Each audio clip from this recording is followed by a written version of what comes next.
Halo teman-teman semua, kembali lagi di Pondok Otomotif Channel. Kali ini Abang Pondok mau ngajak teman-teman buat test drive nih ya, Honda Jazz RS ini tahun 2010, 1500 cc dengan transmisi otomatis. Nah, yang perlu teman-teman tahu, Honda Jazz yang RS yang generasi kedua ini, yang otomatis dia menggunakan transmisinya otomatis 5 percepatan ya, bukan CVT. Yang generasi ketiga dia pakai CVT. Jadi ini masih transmisi matic 5 percepatan konvensional. Nah, Buat sobat pondok yang baru mampir di channel ini, silahkan subscribe.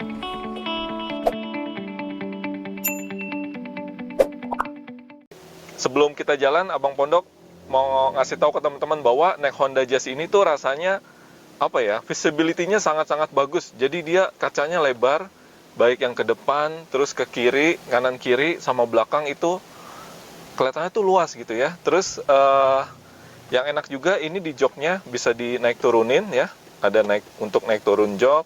Jadi bisa disetting sesuai ukuran tinggi badan, sama setirnya dia bisa dinaik turunin kayak gini, cuma belum teleskopik. Tapi tanpa teleskopik pun sudah oke lah, karena mobil ini nggak terlalu besar ya. Jadi cukup compact, jadi udah cukup enak. Terus setirnya juga nggak terlalu besar, ini kecil. Jadi buat cewek juga ini cukup enak ya. Dia juga sudah ada paddle shift-nya. Oke, sekarang kita coba jalan ya, teman-teman. Oke, sekarang kita akan maju menuju jalan raya ya. Jangan lupa seat belt-nya, sampai kelupaan lagi.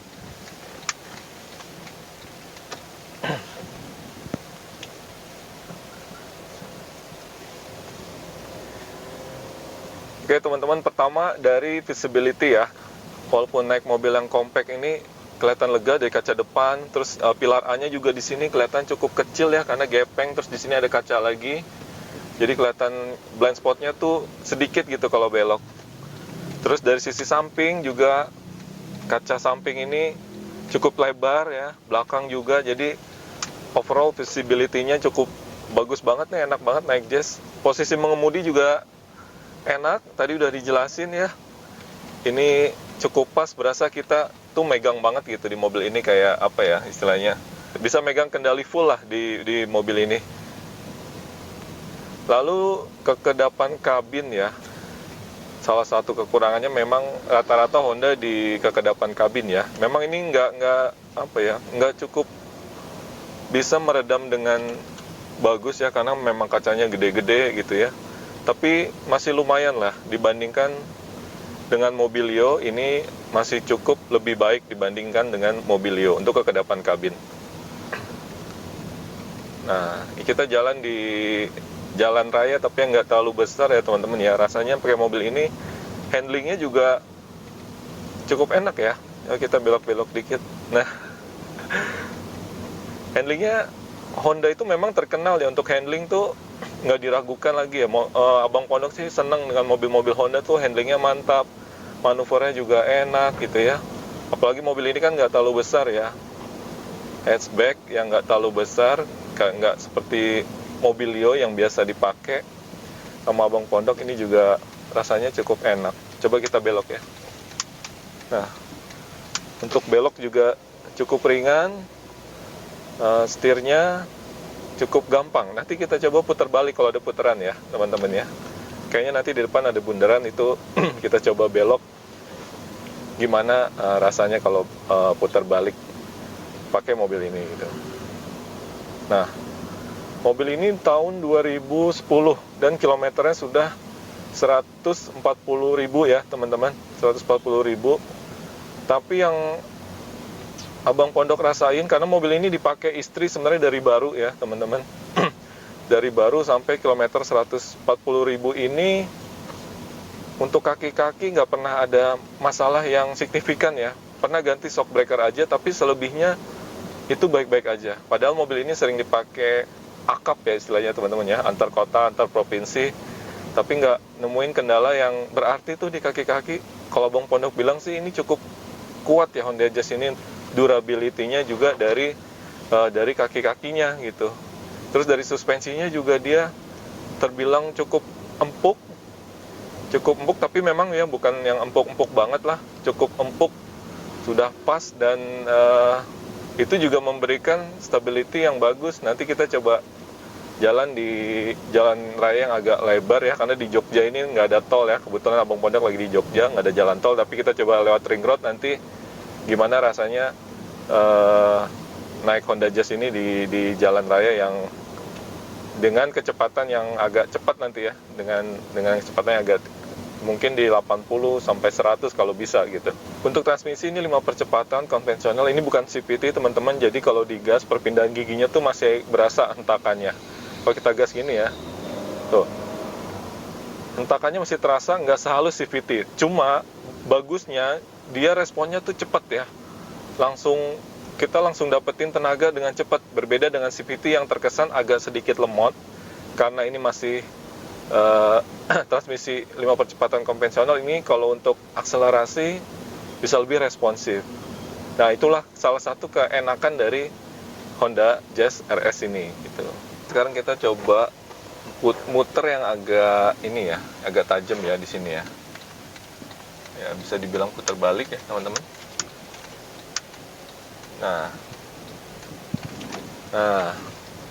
untuk Honda Jazz ini radius putarnya cukup pendek, jadi nggak perlu yang lebar-lebar, yang jauh-jauh banget gitu, nggak perlu 2 kali ya kalau muter. Walaupun ini nggak muter full putar balik ya, tapi udah cukup berasa bahwa mobil ini radius putarnya cukup pendek. Jadi benar-benar ini mobil hatchback yang memang cocok untuk di perkotaan gitu ya.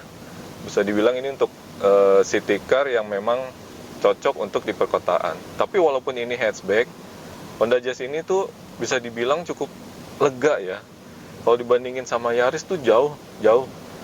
Yaris generasi kedua ya, bukan yang bakpao. Yang Honda Jazz ini tuh kelebihannya jauh lebih lega, sudut pandangnya juga kita lebih luas.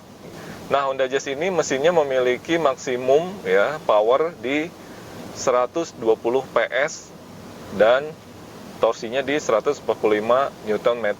Nah, which is itu paling besar ya powernya di kelasnya dia, 120 PS. Memang mobil-mobil Honda ya terkenal dengan power yang lebih besar gitu di kelasnya. Contohnya Mobilio dibandingkan dengan Avanza R3, dia paling besar powernya. Termasuk Jazz juga dibandingkan dengan rival-rivalnya ya, seperti Yaris.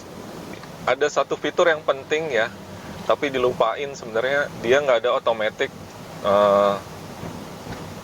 door lock ya. Jadi pintunya tuh nggak bisa ngunci secara otomatis. Biasanya kan kalau di Mobilio gitu ya, itu ada, kalau kita jalan 20 km per jam aja dia udah mengunci secara otomatis. Dan kalau Honda Jazz ini kita harus nginget-nginget sendiri gitu loh. Kalau kita lupa ngunci pintu, ya pintunya nggak akan kekunci gitu. Jadi kita harus kunci manual gitu di sini.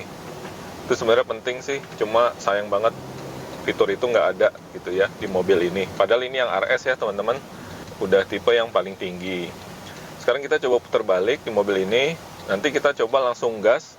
Kita mau ngerasain gimana performanya ya, cukup responsif atau enggak, dan transmisinya gimana. Sekarang kita coba putar balik.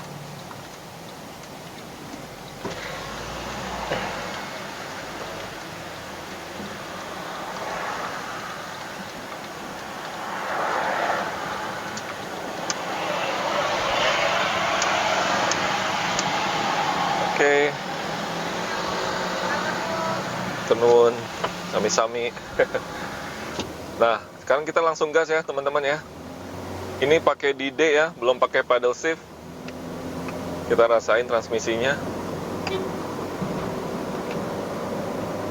Udah 3000 rpm. Dia agak nahan, baru pindah gigi. Nah, waktu pindah gigi cukup berasa ya teman-teman ya. Hentakannya ya beda dengan CVT ya, karena ini transmisi otomatis 5 percepatan konvensional. Nah, ini agak belok, kita coba rasain body rollnya gimana. Cukup minim karena apa ya, cukup enak lah mobil ini ya. Body rollnya minim banget, jadi kita bisa belok tuh kayak enak aja gitu rasanya. Handlingnya juga cukup mantap ya teman-teman. Buat Honda nih, untuk stability-nya juga cukup bagus. Nah, kita rasain lagi. Kalau kita injek mendadak, dia langsung cepet banget naik RPM-nya. Ini udah 80 km per jam ya teman-teman ya. Tuh masih bisa. Aduh, tenaganya benar-benar berisi banget teman-teman. Tenaganya cukup berisi kalau kita pijak gitu ya. Kita coba lagi ya. Ini 80, 100, udah lah, sampai 3000 rpm lebih ya. 100 teman-teman. Wow. Asik banget ya. Ini mobil, salah satu mobil hatchback yang paling asik, fun to drive ya teman-teman ya. Dari sisi akomodasi lega, tenaganya juga besar, 120 PS, transmisinya 5 percepatan otomatis, bukan CVT. Jadi, oke teman-teman, sekarang Abang Pondok mau ngajakin coba pakai pedal shift. Nah, ini dari D kita ke S dulu. Ini ke S ya. Ini pedal shiftnya di sini. Nah, ini ada di gigi 1 sekarang ya. Kita coba.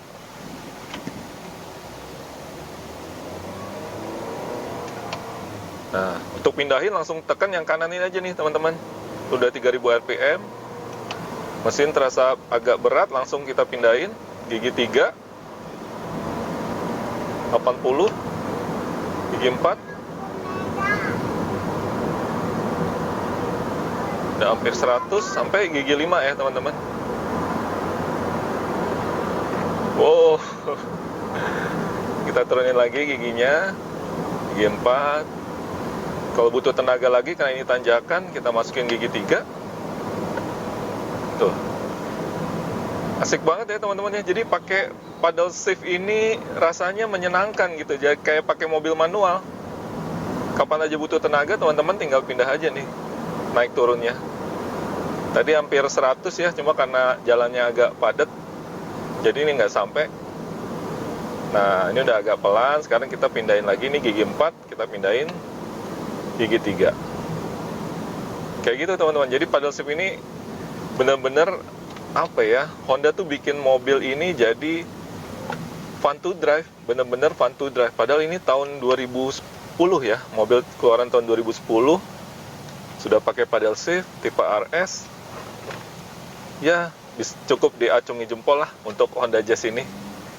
Karena dengan adanya paddle shift ini jadi bener-bener bisa menyenangkan gitu ya. Kalau teman-teman yang suka berakselerasi, tinggal pakai ini. Tapi Abang Pondok sih agak jarang ya, karena biasanya kalau keluar kota juga nggak mau ribet, ya udah ke D aja pakai terus D gitu ya. Sesekali aja sih kalau lagi pengen agak sedikit ya, bukan ugal-ugalan ya, agak sedikit ngebut gitu ya, pengen cepet, atau lagi di medan yang banyak tanjakan, bisa pakai pedal shift ini gitu.